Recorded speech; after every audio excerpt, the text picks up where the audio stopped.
आखिर देश का आम आदमी, खासकर शहरी मध्यम वर्ग, पेपर लीक के मुद्दे पर अपने चहेते नरेंद्र मोदी सरकार के खिलाफ सड़क पर क्यों उतरा?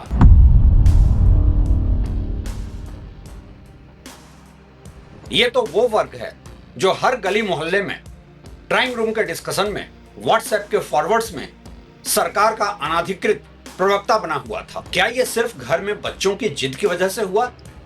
बच्चों के टूटे सपनों ने इनकी आत्मा को झकझोर कर रख दिया, या फिर मिडिल क्लास आज अपने कॉस्ट ऑफ लिविंग क्राइसिस की वजह से फाइनेंशियल फ्रस्ट्रेशन के एक्सट्रीम पर आ चुका है? कहीं ऐसा तो नहीं कि कर्ज में डूबे ये मिडिल क्लास के लिए मुद्दा आज देश की आर्थिक बदहाली, जॉब क्राइसिस ज्यादा है और ये पेपर लीक का मुद्दा तो बस फ्रस्ट्रेशन निकालने का बहाना बन गया? ऐसे इकोनॉमिक मॉडल में जहां इनकम इनइक्वालिटी और वेल्थ इनइक्वालिटी बढ़ रही है, जॉब्स कम हो रही है, ये क्लास अब सरकार के खिलाफ खड़ा तो होगा ही। पेपर लीक पर मिडिल क्लास सड़क पर क्यों उतरा?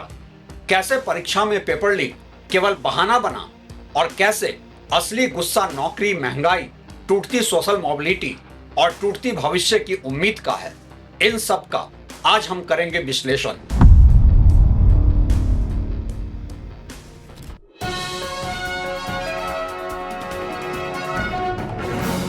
नमस्कार, आप देख रहे हैं track to reality with Ravi Sinha. एक पिता जो कभी अपनी जिंदगी में किसी धरने पर नहीं गया, लेकिन इस बार दिल्ली की उमस भरी दोपहर में वो जंतर मंतर की सड़क पर एक 54 वर्षीय व्यक्ति हाथ में तख्ती लिए खड़ा था।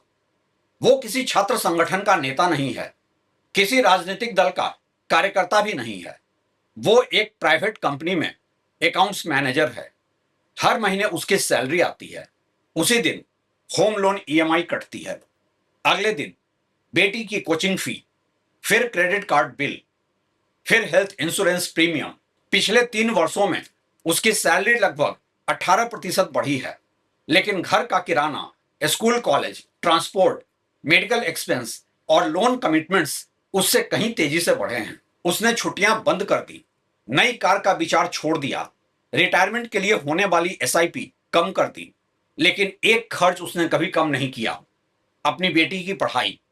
क्योंकि भारतीय मिडिल क्लास के पास अक्सर इनहेरिटेड वेल्थ नहीं होती, उसके पास कोई बड़ी जमीन जायदाद नहीं होती, कोई राजनीतिक कनेक्शन नहीं होता, कोई फैमिली बिजनेस नहीं होता। उसकी एकमात्र पूंजी होती है बच्चे की डिग्री, कॉम्पिटिटिव एग्जामिनेशन और नौकरी पाने की उम्मीद। उस व्यक्ति की बेटी ने 2 साल तक मेडिकल एंट्रेंस एग्जामिनेशन की तैयारी की। Coaching, books, mock test, hostel और ट्रेवल पर परिवार ने लाखों रुपए खर्च किए। बेटी ने अपना बर्थडे छोड़ दिया, दोस्तों से मिलना छोड़ दिया। पिता ने अपनी प्रोविडेंट फंड से पैसा निकाला और फिर खबर आई, पेपर लीक हो गया।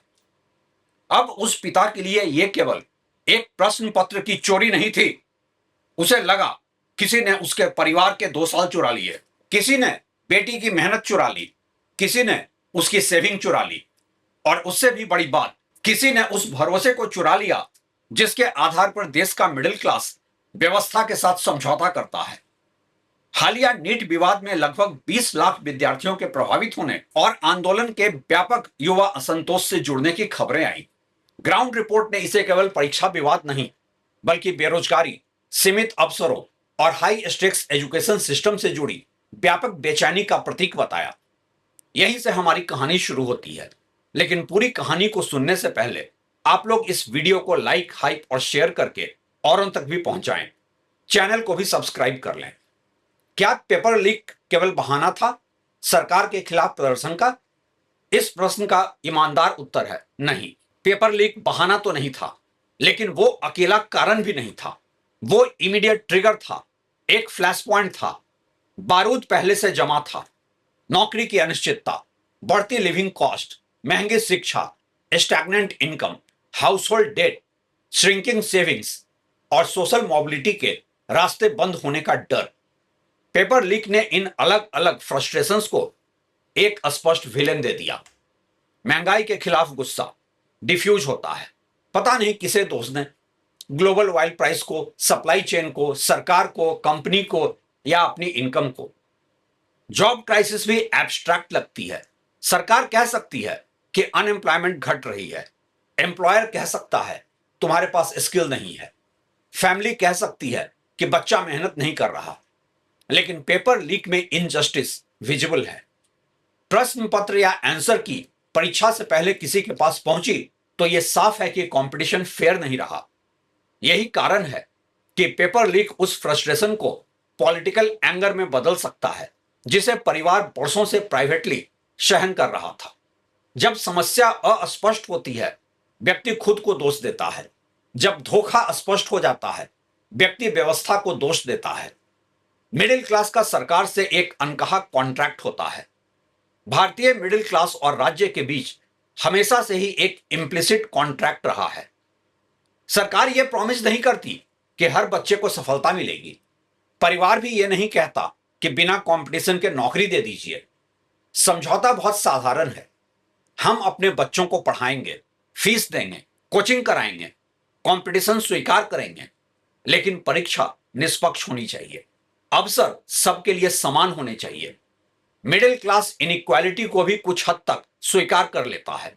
वो जानता है कि किसी बच्चे के पास ज्यादा रिसोर्सेज हैं, बेहतर स्कूल है, महंगी कोचिंग है, फिर भी वो अपने बच्चे से कहता है तुम मेहनत करो, एग्जाम में सबको तो वही पेपर मिलेगा। यानी परीक्षा अनइक्वल सोसाइटी के भीतर इक्वालिटी का अंतिम प्रतीक बन जाती है। लेकिन पेपर लीक क्या कहता है? वो कहता है कि अंतिम दरवाजा भी बराबरी का नहीं है। पैसा, क्रिमिनल नेटवर्क, इनसाइडर एक्सेस या एडमिनिस्ट्रेटिव करप्शन उस दरवाजे को भी खरीद सकता है। तब मिडिल क्लास के सामने प्रश्न केवल एडमिशन का नहीं रहता। वो पूछता है जब शिक्षा भी प्रोटेक्शन नहीं दे सकती तो मैंने अपने पूरे जीवन की सेविंग्स किस चीज पर लगाई? ये प्रोटेस्ट महज बच्चे की जिद नहीं थी, पूरे परिवार का इन्वेस्टमेंट टूट रहा था। यह कहना आसान है कि माता पिता बच्चों के दबाव में सड़क पर आ गए, लेकिन कॉम्पिटिटिव एग्जामिनेशन किसी एक टीनेजर का निजी एम्बिशन नहीं होता। भारतीय परिवार में यह अक्सर कलेक्टिव इकोनॉमिक प्रोजेक्ट होता है। बच्चा पढ़ता है, मां अपने खर्च कम करती है, पिता ओवरटाइम करता है, छोटे भाई बहन अपनी जरूरतें टालते हैं। कभी पूरा परिवार कोचिंग सिटी में ही शिफ्ट हो जाता है, कभी मां बच्चे के साथ रहती है और पिता दूसरे शहर में नौकरी करता है। सरकारी एजुकेशन सर्वे के अनुसार स्कूल एजुकेशन का प्राइमरी फाइनेंशियल बर्डन बड़े पैमाने पर परिवार के दूसरे सदस्यों द्वारा वहन किया जाता है। अर्बन एरियाज में हायर सेकेंडरी स्तर पर प्राइवेट कोचिंग पर औसत खर्च रूरल एरियाज से काफी अधिक पाया जाता है। ये सब एवरेज हैं।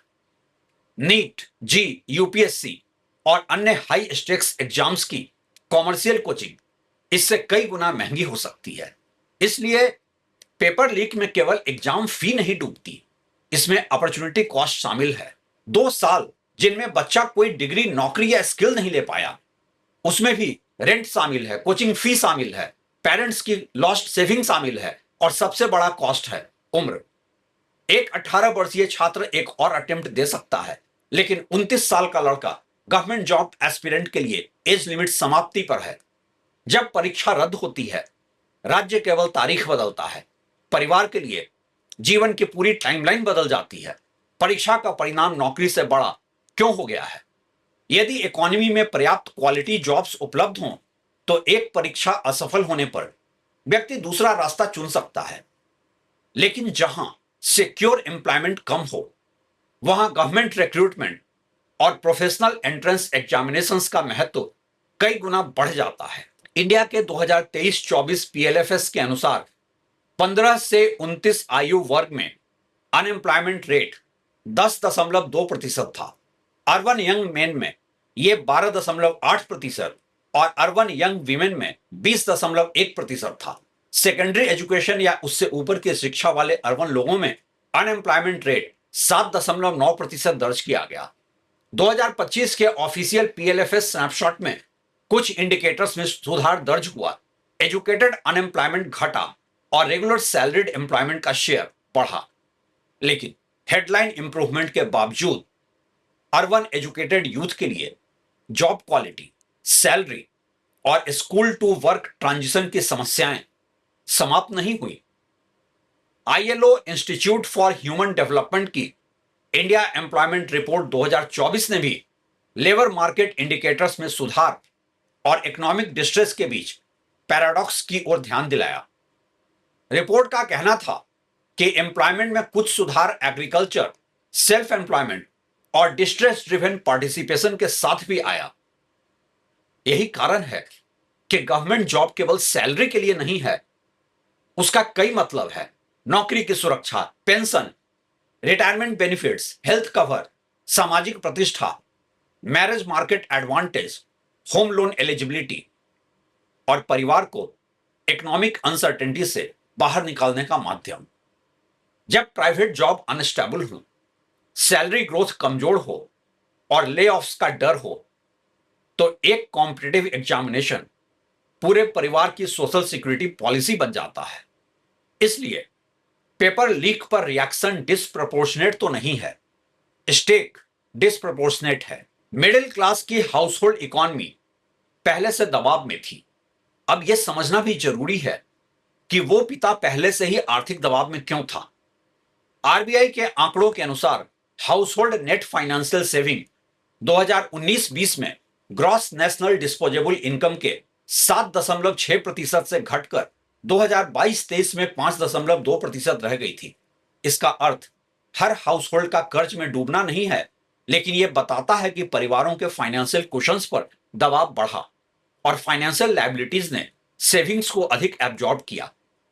मिडिल क्लास की खास समस्या यह है कि उसकी इनकम विजिबल होती है, लेकिन उसके कमिटमेंट्स फिक्स्ड होते हैं।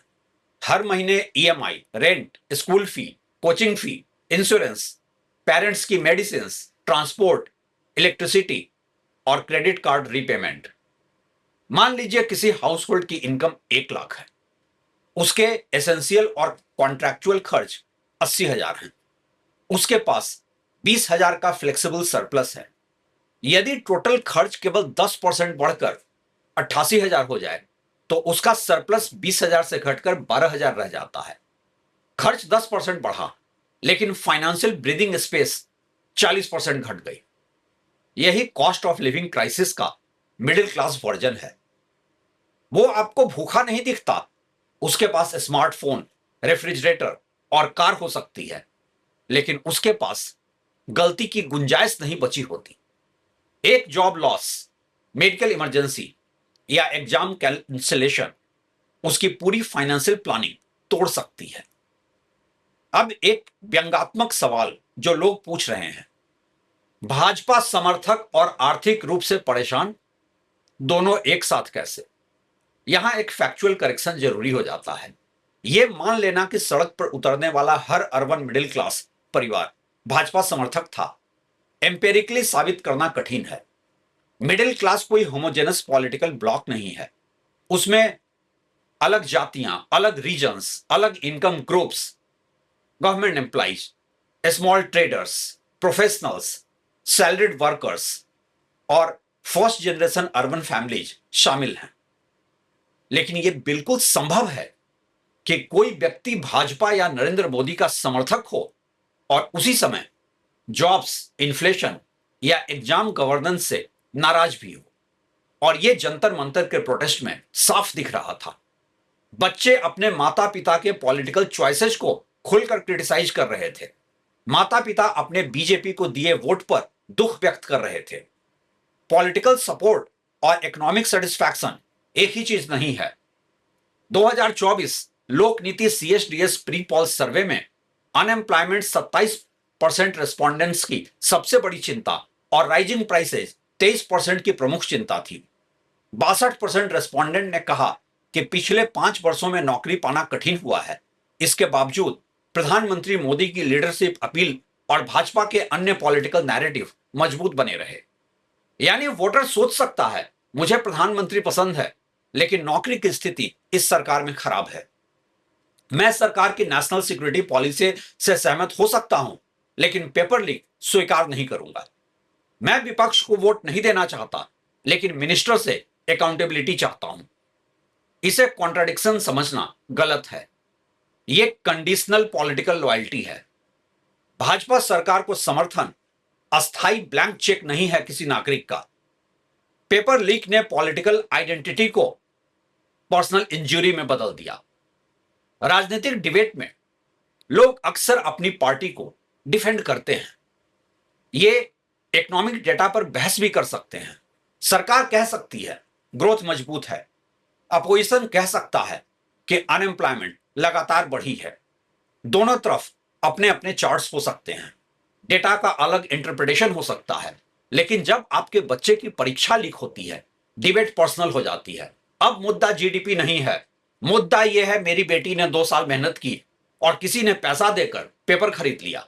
पॉलिटिकल साइकोलॉजी में व्यक्ति एब्स्ट्रैक्ट नेशनल परफॉर्मेंस के मुकाबले डायरेक्ट पर्सनल लॉस पर अधिक तीखी प्रतिक्रिया दे सकता है। जब तक इकोनॉमिक फ्रस्ट्रेशन जनरल था, वोटर उसे टॉलरेट कर सकता था। पेपर लीक ने उस फ्रस्ट्रेशन को नाम दिया corruption, incompetence, lack of accountability और अनइक्वल एक्सेस। इसलिए यह मूवमेंट केवल स्टूडेंट मूवमेंट नहीं रहा, यह पेरेंट मूवमेंट बन गया। एक पिता जो कभी इन्फ्लेशन पर प्रोटेस्ट नहीं करता था, पेपर लीक पर सड़क पर आ सकता है, क्योंकि इन्फ्लेशन ने उससे हर महीने 5,000 रुपए एक्स्ट्रा लिए, लेकिन पेपर लीक ने उसके बच्चे का भविष्य लेने की कोशिश की। मोरल इंजरी आर्थिक नुकसान से ज्यादा विस्फोटक होती है। मान लीजिए एग्जाम में आपका बच्चा 2 मार्क्स से रह गया, आप दुखी होंगे, लेकिन व्यवस्था को स्वीकार कर लेंगे, क्योंकि आपने माना कि कंपटीशन फेयर था। लेकिन यदि उन्हीं 2 मार्क्स के कारण वो रह गया और किसी दूसरे कैंडिडेट को लीक्ड पेपर मिला, तो इकोनॉमिक लॉस मोरल इंजरी में बदल जाता है। मोरल इंजरी तब होती है जब व्यक्ति को लगे कि जिस संस्था पर उसने भरोसा किया, उसी ने उसके मूल विश्वास को तोड़ा। मिडिल क्लास की आइडेंटिटी मेरिट से जुड़ी होती है। वो खुद को गरीब नहीं मानता, अक्सर वो खुद को वेल्दी भी नहीं मानता। उसकी एक सेल्फ इमेज होती है, हम मेहनत से आगे बढ़े हैं।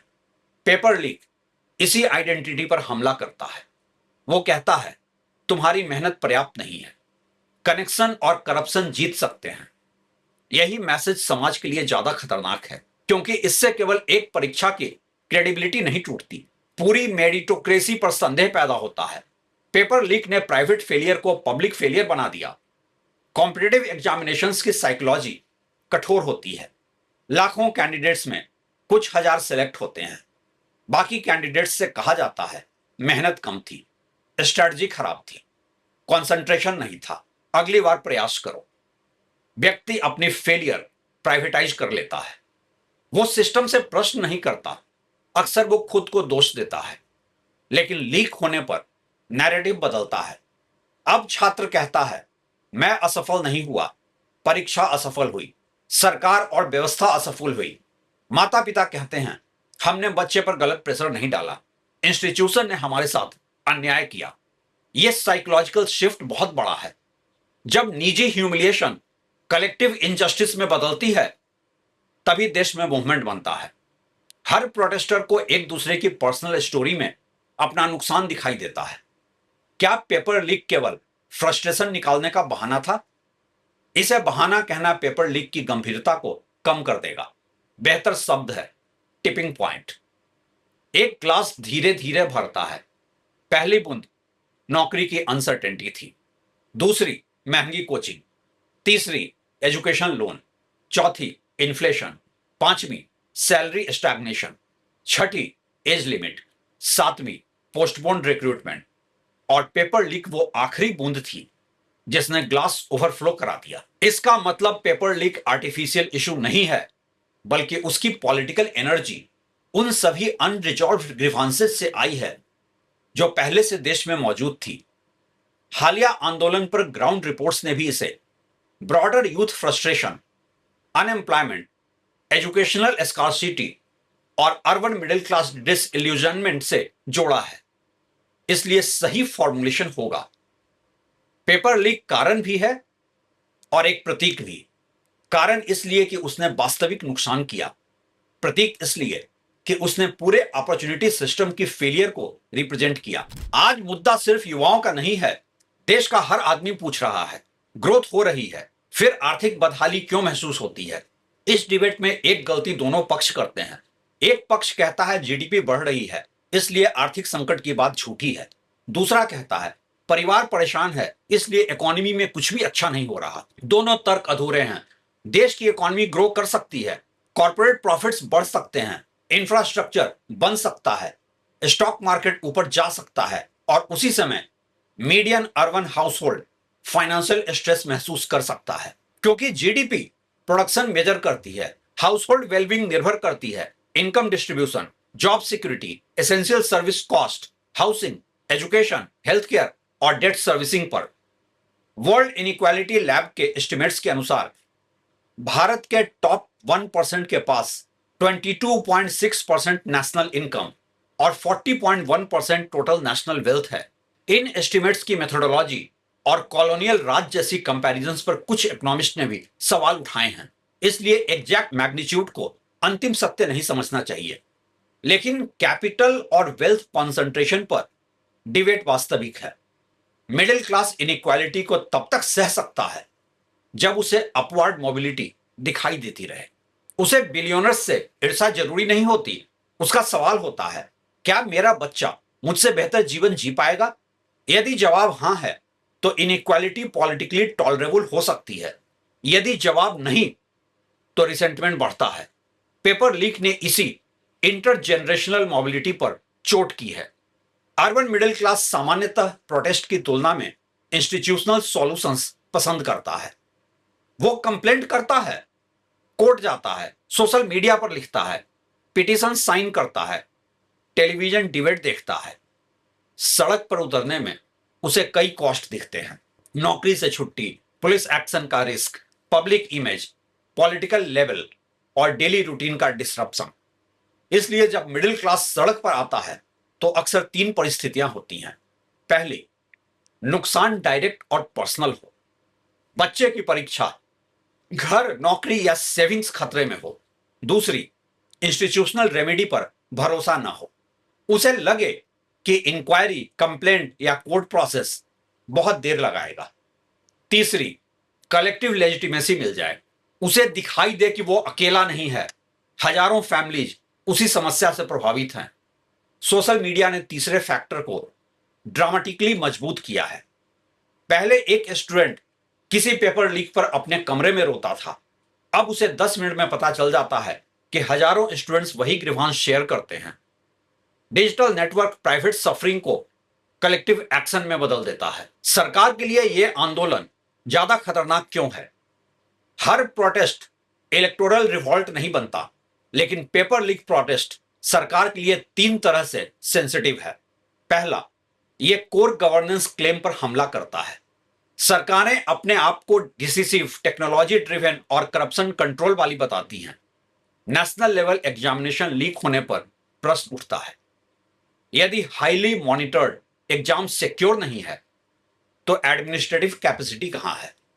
दूसरा, ये यूथ और पेरेंट्स को जोड़ता है। स्टूडेंट अकेला प्रोटेस्ट करे तो उसे पॉलिटिकली मोटिवेटेड कहकर डिसमिस करना आसान होता है, लेकिन जब उसके साथ पेरेंट्स, सैलरीड प्रोफेशनल्स और ऑर्डिनरी फैमिली जुड़े तो प्रोटेस्ट की लेजिटिमेसी बढ़ती है। तीसरा, इसमें क्लियर अकाउंटेबिलिटी संभव है। इन्फ्लेशन ग्लोबल फैक्टर्स से जोड़ी जा सकती है, अनएम्प्लॉयमेंट स्ट्रक्चरल प्रॉब्लम कही जा सकती है, लेकिन एग्जामिनेशन कंडक्ट एक आइडेंटिफिएबल पब्लिक रिस्पॉन्सिबिलिटी है। इसलिए जनता पूछ सकती है, किस एजेंसी की जिम्मेदारी थी, किस ऑफिसर पर कार्रवाई हुई, लीक कैसे हुआ, नुकसान की भरपाई कौन करेगा? गवर्नमेंट केवल मैक्रो इकोनॉमिक एक्सप्लेनेशन देकर नहीं बच सकती है। अगर पूरा सिस्टम ही मैक्रो इकोनॉमिक फोर्सेज से ऑटो ड्रिवन हो तो फिर देश में सरकार की जरूरत ही क्या है? क्या यह क्लास अब अस्थायी रूप से सरकार के खिलाफ खड़ा होगा? यह निष्कर्ष अभी बहुत प्रीमैच्योर है। मिडिल क्लास परमानेंटली किसी एक इकोनॉमिक इशू पर वोट नहीं करता। उसकी पॉलिटिकल चॉइस पर कई फैक्टर्स काम करते हैं, leadership, identity, nationalism, welfare benefits, corruption perception, local candidate, opposition की क्रेडिबिलिटी और सोशल मीडिया नैरेटिव। 2024 के चुनावी सर्वे ने दिखाया कि जॉब्स और इन्फ्लेशन की चिंता बहुत मजबूत थी, लेकिन वही वोटर लीडरशिप और दूसरे आइडियोलॉजिकल मुद्दों पर सरकार का समर्थन भी कर रहा था। इसलिए एक प्रोटेस्ट को परमानेंट पॉलिटिकल रीअलाइनमेंट कहना अभी जल्दीबाजी होगी, लेकिन रिपीटेड फेलियर्स पैटर्न बना सकती है। एक पेपर लीक एडमिनिस्ट्रेटिव एक्सीडेंट समझा जा सकता है, बार बार लीक्स सिस्टेमिक फेलियर बन जाते हैं। एक पोस्टपोन्ड एग्जाम अनफॉर्चुनेट इवेंट हो सकता है, बार बार पोस्टपोनमेंट यूथ के समय के प्रति इंस्टीट्यूशनल डिसरेस्पेक्ट बन जाता है। एक मिनिस्टर का डिफेंसिव बयान कम्युनिकेशन एरर या इररेस्पॉन्सिबल स्टेटमेंट हो सकता है, लेकिन बार बार डिनायल एरोगेंस का परसेप्शन बना सकता है। मिडिल क्लास आमतौर पर जल्दी से रिवेलियन नहीं करता, पहले वो रैशनलाइज करता है, फिर डिफेंड करता है, फिर क्वाइटली डिसअपॉइंट होता है, फिर इशू बेस्ड प्रोटेस्ट करता है, और यदि अकाउंटेबिलिटी नहीं आती तो वो पॉलिटिकल अल्टरनेटिव खोजने लगता है। सवाल यह भी पूछा जाना लाजमी है कि सरकार ने कानून बनाया, फिर समस्या क्यों बनी रही?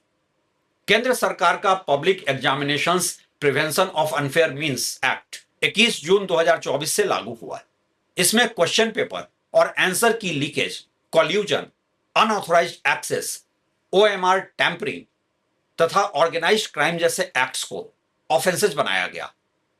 सरकार ने 2024 में एनटीए की फंक्शनिंग और एग्जामिनेशन सिक्योरिटी की समीक्षा के लिए हाई लेवल एक्सपर्ट कमेटी भी गठित की तथा नीट इरेगुलरिटी की जांच सीबीआई को सौंपी थी।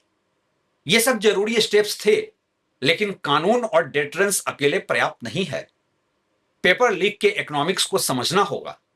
जब एक गवर्नमेंट जॉब या मेडिकल सीट की वैल्यू लाखों करोड़ों रुपए के लाइफ टाइम अर्निंग के बराबर हो, तो क्रिमिनल नेटवर्क्स के लिए लीक्ड पेपर बहुत ही वैल्यूएबल कमोडिटी बन जाता है। सजा कठोर होने के साथ डिटेक्शन प्रोबेबिलिटी बहुत हाई होनी चाहिए।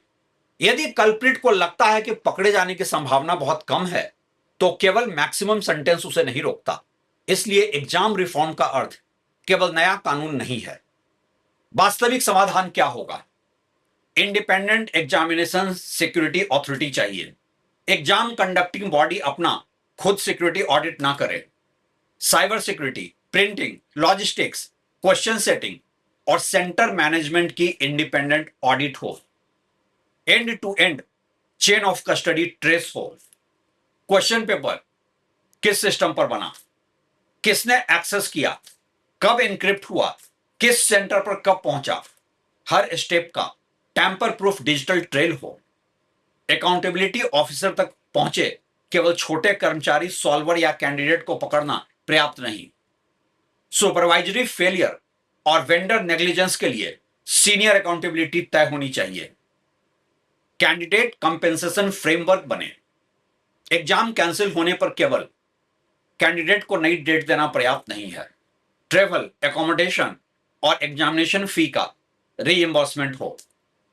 एज लिमिट लॉस और प्रोलॉन्ग डिले के मामलों में स्पेशल रिलीफ हो। टाइम बाउंड इन्वेस्टिगेशन वर्षों चले तो स्टूडेंट्स को न्याय का अर्थ नहीं मिलता। स्पेशल कोर्ट्स और स्टैट्यूटरी डेडलाइंस होनी चाहिए, बिना ड्यू प्रोसेस को कमजोर किए।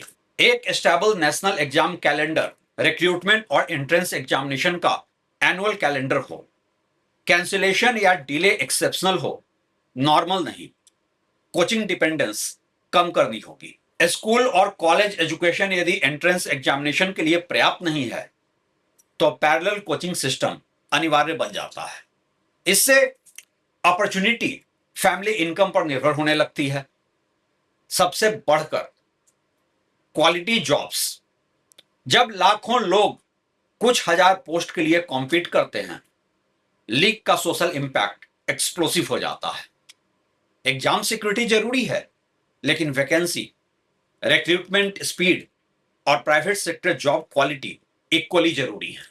मिडिल क्लास को पेपर लीक नहीं, उसकी उम्मीद की आखिरी सीढ़ी लीक होती दिखाई दे रही है। आज अपनी कहानी के फिर उसी पिता के पास लौटते हैं। अब शाम हो चुकी है, वो प्रोटेस्ट से घर लौट रहा है। उसकी बेटी पूछती है, पापा कुछ बदलेगा?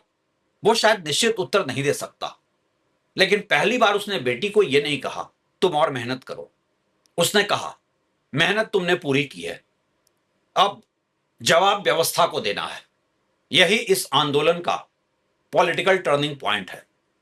भारतीय मिडिल क्लास लंबे समय से निजी सैक्रिफाइस के जरिए पब्लिक सिस्टम की कमियों को कंपेंसेट करता आया है।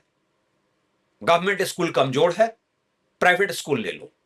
कॉलेज पर्याप्त नहीं, कोचिंग ले लो। पब्लिक हॉस्पिटल कमजोर है, हेल्थ इंश्योरेंस खरीद लो।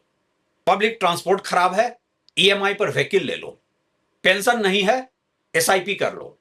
जॉब सिक्योर नहीं, बच्चे को गवर्नमेंट एग्जाम दिला दो। हर इंस्टीट्यूशनल फेलियर का प्राइवेट सॉल्यूशन उसने अपने पैसे से खरीदा। लेकिन पेपर लीक ऐसी फेलियर है जिसका प्राइवेट सॉल्यूशन नहीं है।